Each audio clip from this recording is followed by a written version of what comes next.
Borirongno lasirnani manthai manna yakshi bodolni adongrok yakshi bodol busuk borirokno sa jaiga East Tripura Lok Sabha Asok Thani candidate Kirti Devi no tui yakshi bodolni koklamono ongkha srai Karakshala haste BJP tangnogo kaisa koktum panda khlaye abohaino kokshil jamungti saka BJP ni khokpang Nobendu Bhattacharya yakshi bodol bori borok rongno busuk jorotei sajai angai kebangai man aborok East Tripura Lok Sabha Asok Thayo BJP ni batanya Kirti Singh Debro manotui koklam samo srai nuksaka hnai te lukorok abono nugui man kahani bo saka borirokno lasiri mani manthai manna yakshi bodolni adongrok Karakshala state BJP tangnogo kaisa kokthum panda khlaye o kokno saka state BJP ni khokpang Nobendu Bhattacharya abo haikino taibo saka hastini tongkasang tongkhorno sakamani chaitok tongkha tamoni hinke kebungne rok Simon ka borokni tongthairok tonglakha hnai juda thayono pirmungo okhre maliya borok abo hai thayo se borok apply engnai hinai wansuk tongkha hnai bo saka te abo haikino hastini kasa mantri okra manik sarkarno bini manthairokno wansukui tongnani bagai koibung narakha state BJP ni khokpang Nobendu Bhattacharya তিনি কয়েকটি জনসভায় যাচ্ছেন এবং তিনি তার বক্তব্যে এমন সব কথা বলছেন যা অবাক করার মতো মানুষের মধ্যে প্রশ্ন আসে তিনি বলছেন ভারতীয় জনতা পার্টি আবার ক্ষমতায় আসলে নাকি দেশটা থাকবে না সংবিধান বাঁচাতে হবে সংবিধানকে রক্ষা করতে হবে গণতন্ত্র বিপন্ন এই সমস্ত কথাগুলি বলছেন তিনি কোন দলের মানুষ ভারতের কমিউনিস্ট পার্টির এই কমিউনিস্ট পার্টির যে পার্টি সংবিধান আছে তাতে কি উল্লেখ করা আছে মানুষ বলছে বারবার বলছি আমরাও বলছি এই পার্টির সংবিধানে লেখা আছে তারা তাদের লক্ষ্য হচ্ছে এই দেশে একনায়কতন্ত্র প্রতিষ্ঠা করা এতবার বলার পরেও তাতে কিন্তু পরিবর্তন আনা হয়নি তারা সংবিধান রক্ষার কথা বলছেন তারা গণতন্ত্র রক্ষার কথা বলছেন যাদের লক্ষ্য হচ্ছে তারা যদি কোনোদিন ক্ষমতায় আসে তাহলে এই দেশের গণতন্ত্রকে তারা ধ্বংস করে দেবে একনায়কতন্ত্র প্রতিষ্ঠা করবে এই হচ্ছে যাদের লক্ষ্য তারা গণতন্ত্রের কথা বলছেন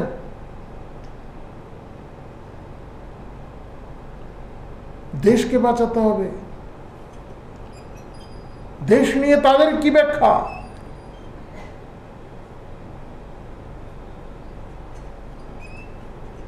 দেশকে বিভাজনের পথে এগিয়ে দিয়েছে কমিউনিস্টরা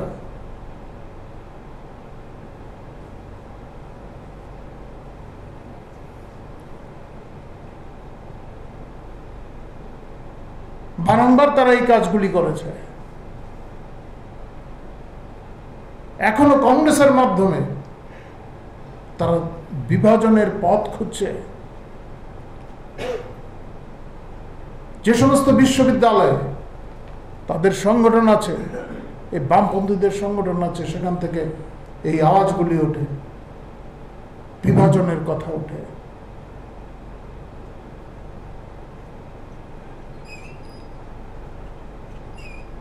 তারা কোনোভাবেই এই দেশের মঙ্গল চায় না এই দেশটাকে ধ্বংস করতে চায় ফলে তাদের বিরুদ্ধে অবশ্যই মানুষ সচেতন আছেন এবং সচেতন থেকেই তারা তাদের ২৩-এর নির্বাচন আর আগেই শেষ হয়ে গেছে এখন এসে প্রাক্তন মুখ্যমন্ত্রী বলছেন ১৭% ভোট নাকি জোর করে দেওয়া হয়েছে এই কি সব কথা রাজ্যের মানুষকে অপমান করছেন সেই ভোট শেষ হওয়ার পর আপনারা বলেছিলেন যে আপনারা নাকি ক্ষমতায় আসছেন আর এখন বলছেন এত মাস পরে আপনারা বলছেন ১৭% ভোট জোর করে দেওয়া হয়েছে আমি আপনার বক্তব্য শুনিনি কিন্তু মিডিয়াতে যেই তথ্য এসেছে তার ভিত্তিতে আমরা কথাগুলি বলছি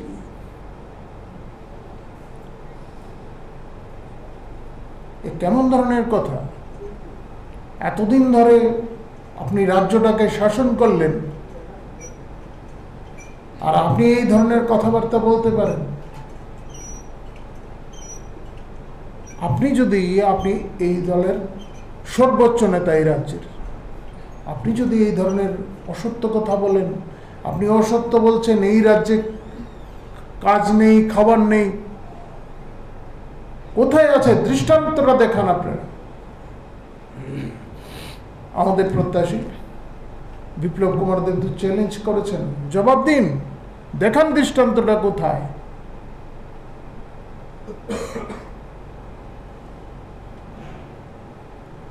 দেখাতে পারবেন না। হ্যাঁ, দেখাতে পারেন, আপনাদের পার্টির নেতাদের দেখাতে পারেন, তাদের রসদ সংগ্রহে বাধা পড়ছে, ব্যাঘাত ঘটছে।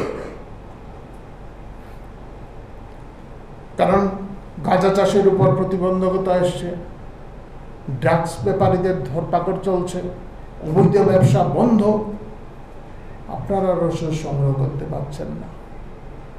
আপনাদের কাজ নেই, মানুষ আপনাদের গেলে আপনাদের ফিরিয়ে দেয়। আপনারা তো দেখেছেন, ভাইরাল হয়েছে না অনেক ছবি, সিপিএম এর নেতারা গেছেন, সিপিএম এর প্রাক্তন ক্যাডাররাই এখন তাড়িয়ে দিচ্ছেন, বলো যাও, এখন আসার দরকার নেই, এতকাল কি করেছ, সেই প্রশ্নগুলি তো তারাই করছে, আমরা করছি না। আমরা এই সংস্কৃতিতে বিশ্বাসীও না,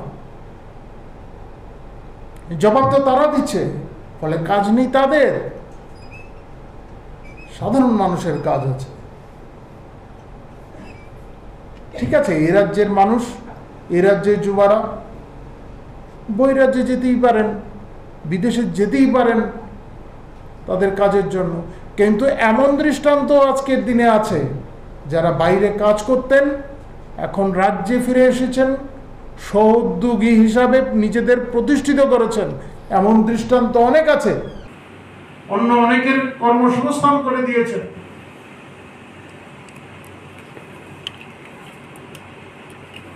এমন দৃষ্টান্ত অনেক আছে।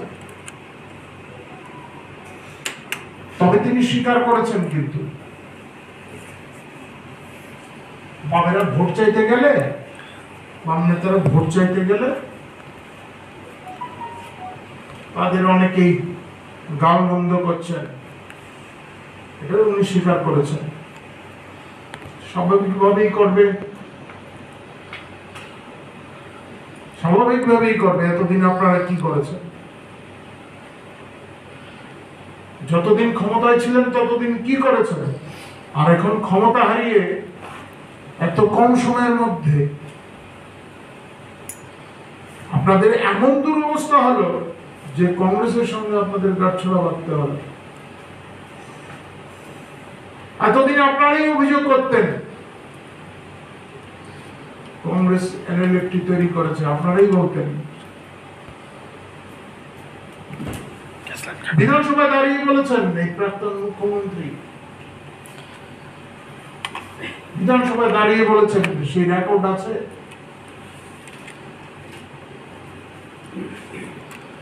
এটা কি এই এনএলএফটির সঙ্গে সম্পর্ক থাকাটা কি গণতন্ত্রের অঙ্গ? এখন বৃহত্তর স্বার্থে আপনারা জোট বেঁধেছেন, এটা কি গণতন্ত্রের অঙ্গ ছিল?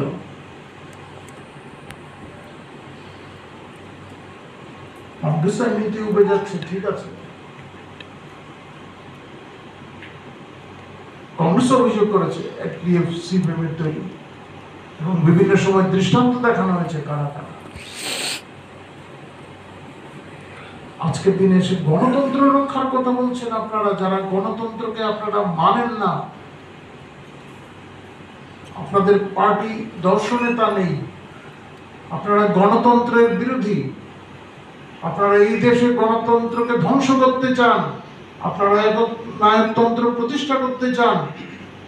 আপনারা গণতন্ত্রের কথা বলছেন, দেশ বাঁচানোর কথা আপনারা বলছেন। দেশ ভাগের জন্য মুসলিম লীগকে কে সহায়তা করেছিল? সেই ইতিহাস তো আছে। আগামী দিনে আরো ইতিহাস বেরিয়ে আসবে, গবেষণাগুলি হচ্ছে।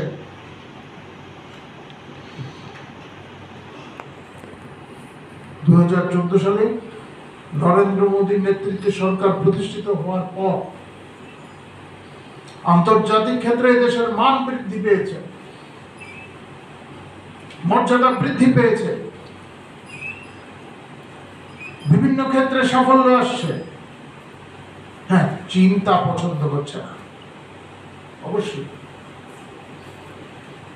চীন তা পছন্দ করছে না। এবং আপনারা যারা প্রবীণরা আছেন তারা অবশ্যই জানেন যে কমিউনিস্ট পার্টি, অবিভক্ত কমিউনিস্ট পার্টি ভাগ হয়েছিল এবং যারা সিপিআইএম তারা হচ্ছে চীনাপন্থী।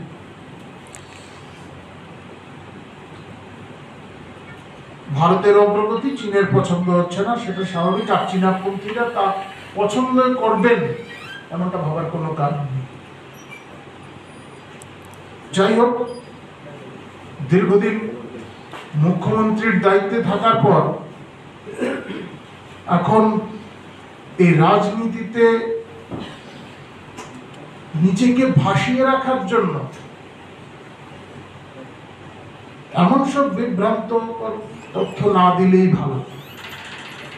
যে কোথাও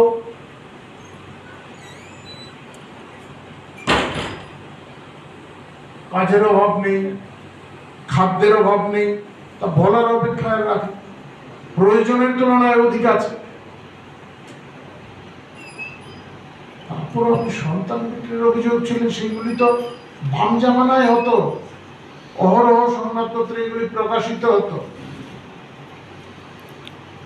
আর সংবাদপত্র বলতে মনে হচ্ছে সংবাদপত্রকে আপনি অপমান করেছেন বিভিন্ন সময়, বিধানসভায় দাঁড়িয়ে বাজার পত্রিকা বলেছেন, সাংবাদিকদের অপমান করেছেন বিভিন্ন সময়। যাই হোক, এখন এইসব থেকে বিরত থাকা উচিত। আপনাদের সময় শেষ, আপনাদের সময় শেষ, এখন এই সমস্ত থেকে বিরত থাকুন। আবু হাইকেন হাসিন লুকুরগ্ন লাসির মানব ইয়াকারির দিহিনী শাখা স্টেট বিজেপি খুকবাং নবদুল ভট্টাচার্য। ব্যুরো রিপোর্ট, চিনি খরাং।